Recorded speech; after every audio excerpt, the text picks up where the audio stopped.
want to introduce you to my next project car.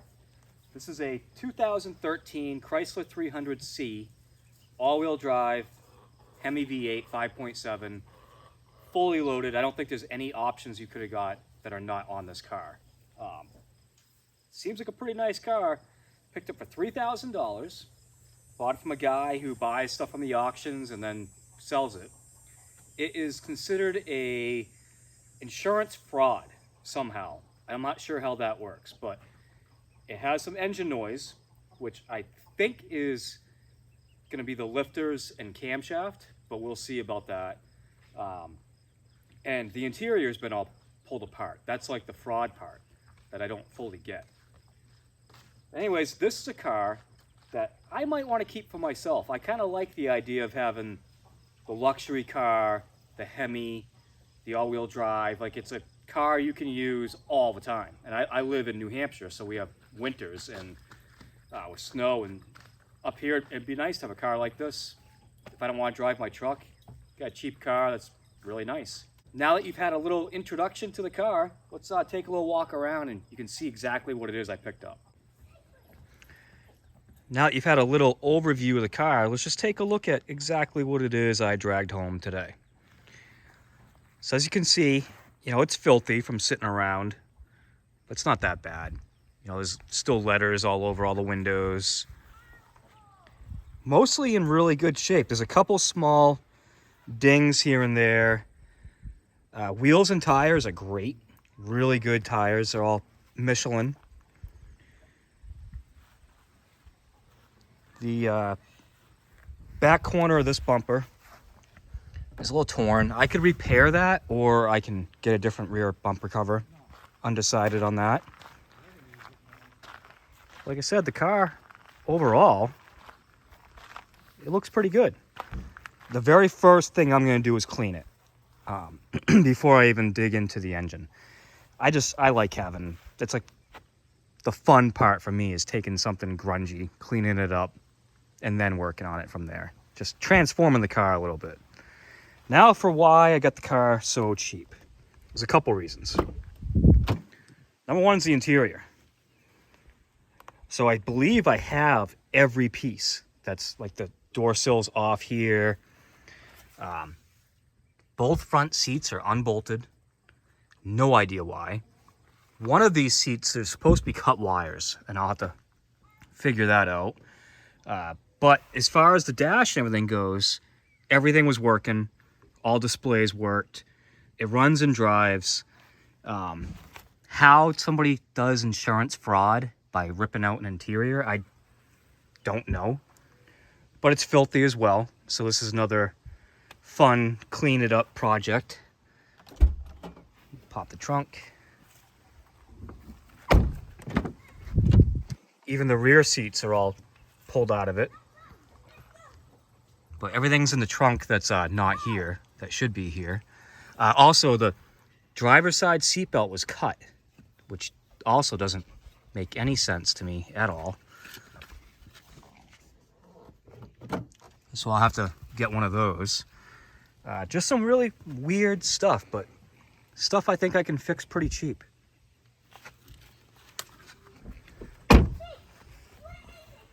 It's like even the piece that goes behind the rear window or in front of the rear window, that was just popped off. That can pop back on. Here's the rest of the rear seats and some of the other trim pieces. So it's all back here. So like I said, it does run and drive.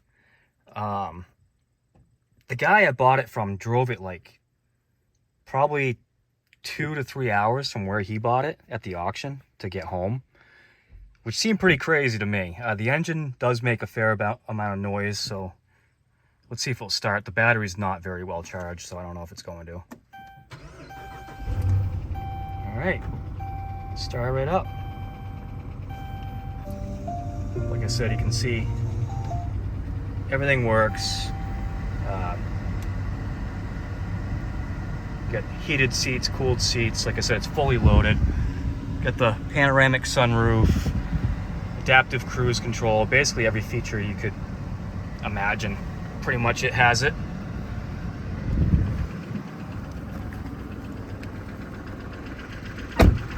it's skipping pretty good along with, oh, I didn't pop the hood, but it's skipping pretty good along with the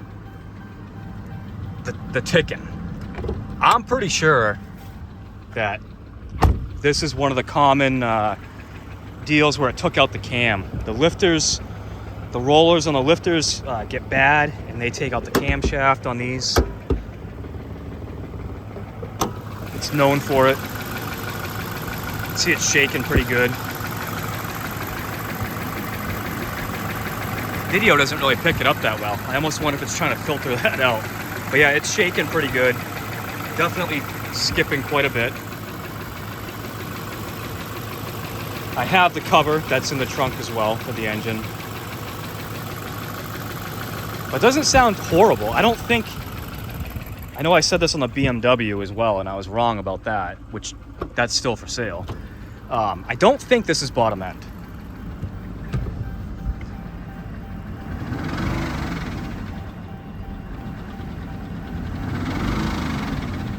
But man, that's hard to tell. That does sound like it could be.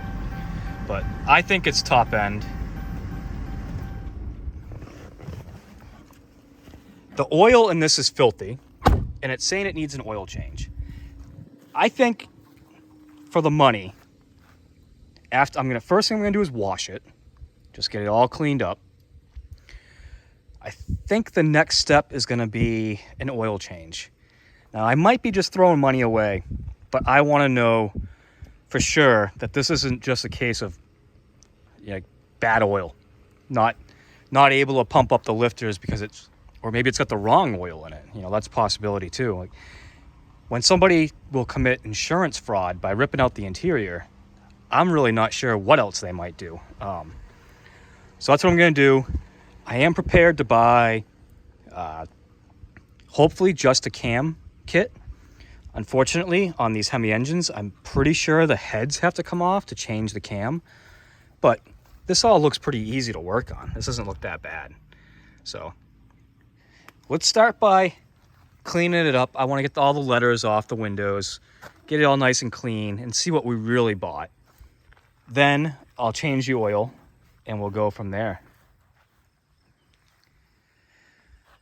Well, I don't think you could tell in the camera just how kind of grungy it was before, but it's so much better now. Just gave it a quick wash, nothing special. To make this car really nice, it needs a complete polish job, but it looks like a lot nicer car already. So what I'm gonna do now is I'm gonna take it up into my garage. I'm gonna do an oil change on it. I know that's not gonna fix the engine noise, but I'll learn a lot from that. I'll be able to cut open the old filter, make sure it's not full of metal shavings. If it is, then the engine's coming out. If it's not, then I'm probably gonna do the camshaft, lifters, all that jazz to it.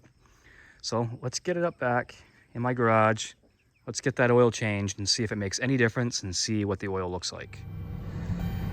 And I'll also just state that I haven't touched the interior yet. It's still in pieces.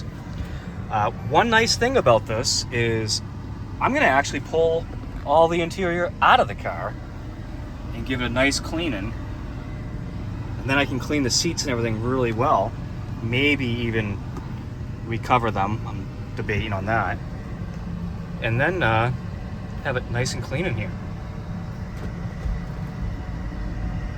So it's kind of nice having a car that actually drives. Even though it's a salvage car, it's not completely junk. It does move around. Kind of surprised these lines don't turn with the wheel. That might be a setting, or maybe this generation just didn't have that. I can feel just backing up that it's skipping good, like maybe a couple cylinders missing. So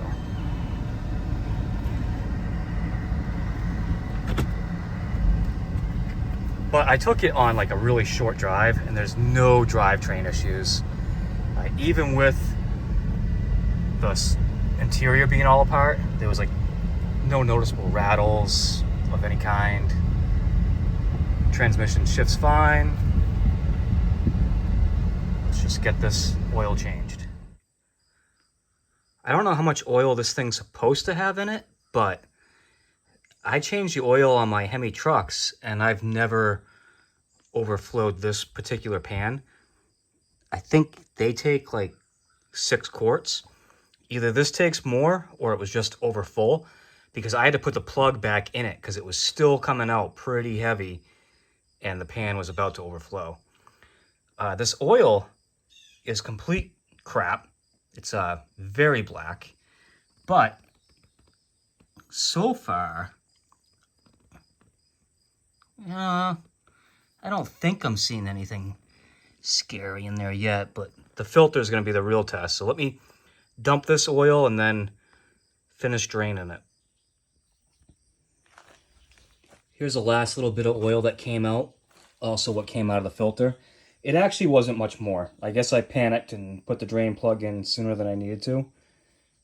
I am seeing a little bit of a swirl here in the oil. I don't know if you can tell, but it looks like more on the camera to me than what I saw, than what I can see without the camera, honestly. I'm going to run this last bit through a paint filter. I don't think that can catch everything, but this pan was mostly clean when I started, so I just want to see if it catches anything. What's it look like? And then when the oil filter's done draining, I've got that draining in a separate bucket. Probably cut that open and have a look. I wouldn't be a bit surprised if there's a bottom end issue with this car. It's just the way things go. But hey, you gotta hold out hope. I bought the car knowing that I might need to put an engine in it, and I think the car is worth it. So it's not a huge deal, but you always hope to get lucky. And I can see there's some junk in the pan. It's really hard to see exactly what it is.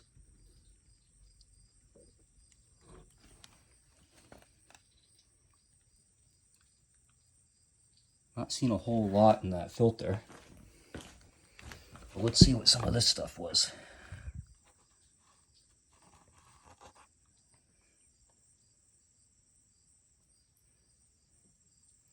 That feels like just junk that came off, like the filter itself, off the outside of it. Like grease. So that's not what I was worried about.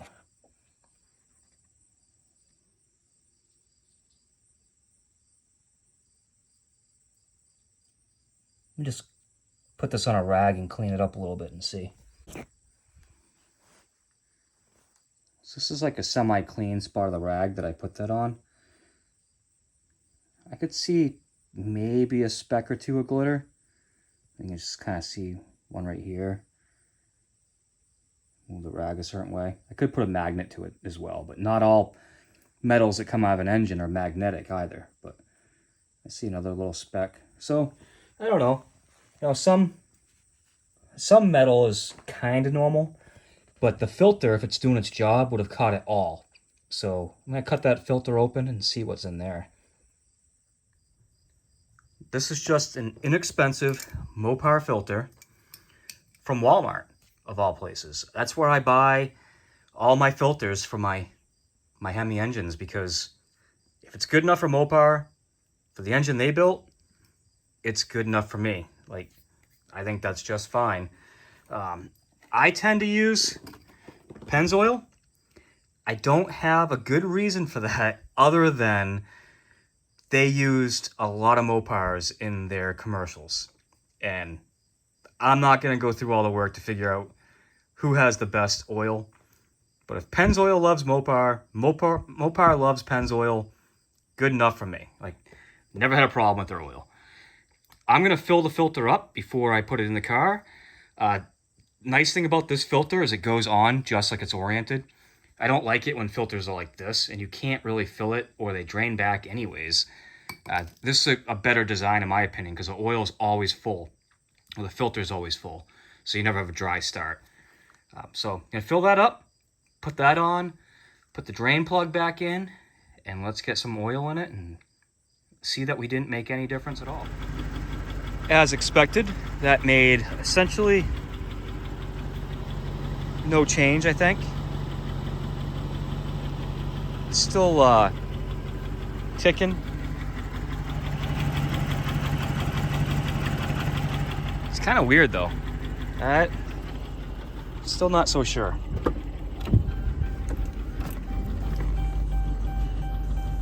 I gotta check engine light too. I still gotta figure out, like, I gotta plug that in, scan it.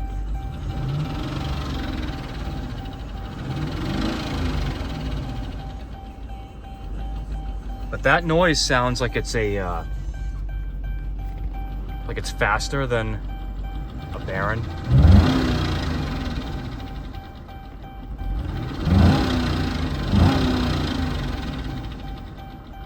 So I think that's top end, that's valve train. Pretty sure. Probably just gonna go ahead and order the stuff, but I might pull it apart first because I can easily tell if the cam is bad by just pulling the valve covers and watching the valve springs as I manually turn the engine over. But yeah, I think that's where I'm gonna stop for today's video. Hope you enjoyed it. If you're interested in seeing what happens with this car, subscribe and follow along, and I'll show you, because I'm gonna fix it one way or the other. If I have to put another engine in it, if I have to change the cam and some other parts, either way, it will be fixed, so stick around.